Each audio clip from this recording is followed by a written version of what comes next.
These Chopin competition scores are fascinating. Hi everybody, my name is Reese Conceso. I'm a pianist and I had the benefit of attending the Chopin competition in person and hearing the performances both live and on stream. As many of you probably know, the jurors' scores have recently been released online.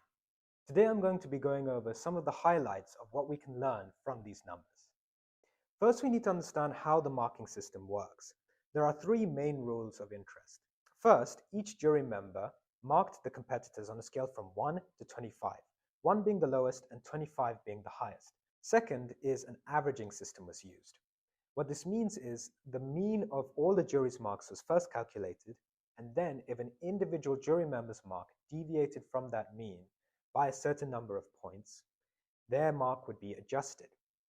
An average was then calculated from these adjusted marks, and that became the final mark for the competitor at the end of each round. This was most likely put in place to prevent an individual jury member from skewing the results of the competition in favor of one competitor over the other. Finally, a cumulative scoring process was used. What this meant was that the results of a competitor's round had a bearing on their mark in the subsequent rounds. This rule is particularly important, especially in the case of the finalists, as this had a very deciding factor on their final rankings. But before we talk about the finalists, I first want to talk about the jury. What do these scores tell us about the jury and what they look for in competitors at the competition? In the lead up to the release of the scores, there was a conspiracy theory floating online that Dong Tai-son was somehow pulling the strings from behind the competition to ensure that his students did better than other competitors. This is most likely due to the fact that his student Garrick Liu and Zitong Wang won the first and third prize respectively. In addition to this, his student Bruce Liu won the first prize in the 2021 edition. But is there any merit to these claims? Well, the short answer would be no. As we can see from his scores, Dong Tai-son was one of the most generous in terms of the marks he awarded compared to his other jury members. His mark range was also shorter compared to some of his fellow jury members, and most notably, he awarded pretty high marks to some of the more polarizing competitors, such as Piotr Alexewicz and in particular David Khrikuli. Garrick Ohlsson's marks are some of the most fascinating marks throughout the competition. Another idea that was being floated online was that Mr. Ohlsson was trying to make sure that Garrick Liu would end up being the winner. People pointed towards the very public disagreement of the final results by Mr. Pelechny as proof of this idea. Here's what the numbers tell us. Mr. Ohlsson's marks were consistently in the minority in terms of the opinion of the jury. This correlation coefficient graph shows all the times that Mr. Ohlsson's marks were in opposition to the majority jury. As we can see, he wasn't the only jury member to be in the minority, but the thing of interest here is the fact that he was in the minority for almost every round of the competition.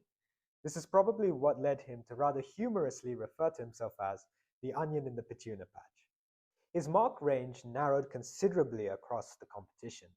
As early as the first round, he awarded marks as high as 24 and as low as 9. But by the time we reached the finals, that margin had narrowed to a lowest mark of 17 and a highest mark of 20. However, there are many cases where the pianists that Mr. Ohlsson marked really highly didn't end up advancing to the next round. In fact, in the third round, out of the 3 pianists that Mr. Ohlsson marked very highly and wanted to see in the finals, only one of them, Garrick Liu, managed to get through.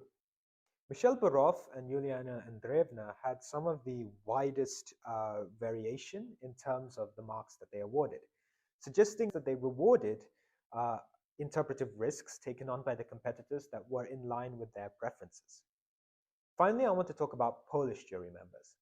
There is an idea that the Polish jury members may be trying to promote Polish pianists over other competitors. From the scores, we can see there were several instances where per round, the Polish jury members actually marked non-Polish competitors higher than the Polish pianists. So let's talk about the competitors. What do these scores tell us about their individual playing style and how it was received by the jury? Garrick Liu and Kevin Chen could be described as the consensus favorites of the competition. Both scored very highly across most of the jury members, and their averages were stable for the whole competition. Zitong Wang and Tianyao Lyu's marks are a good reflection of the effect of the cumulative marking system. Even though Tianyao Lyu actually scored a higher average than Garrick Liu in the first round, the subsequent rounds were lower. Her final performance secured very high marks from jury members such as Piotr, Eva Pobolska, and Kevin Kenner. At the same time, they received relatively lower marks from Garrick Ohlsson, Yuliana Andreevna, and Chen.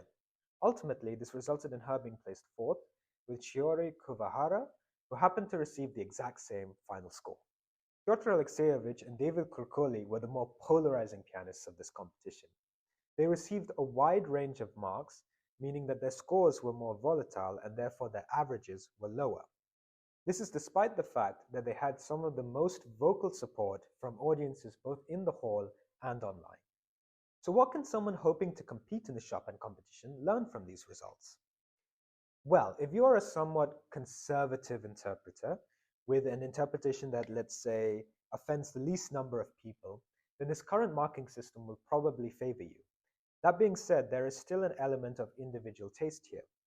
For example, Vincent Ong also had very stable averages throughout the competition. It just so happened that his averages were lower than Garrick Oylyu's. So there's still an element of luck as to whether your individual interpretation will be in line with the interpretation of the jurors for that edition. If you are a more polarizing pianist with individual ideas and unique interpretations, then unfortunately the current marking system will probably punish you for that. So how should one approach this competition? Well, my opinion is, regardless of which type of musician you are, both benefit from competing in it. Whether you are the more conservative, non-offensive interpreter like Garrick Ohlsson, or the more polarizing pianist like David Khrikuli. This is because even though the polarizing pianists missed out on the top prizes and the career opportunities that come with it, they still benefited from gaining a large, loyal, supportive, and very vocal audience. This makes it easy for any promoter to guarantee a sellout concert. That is probably the biggest benefit of this competition, which after all, at the time of this recording, remains the most viewed piano competition in the world. Thank you for watching today's video. I hope you enjoyed it. If you did, please leave a like and consider subscribing. Let me know what you thought about the scores and about the results of this Chopin competition in the comments. Thank you all for watching, and I'll see you all in the next video. Bye.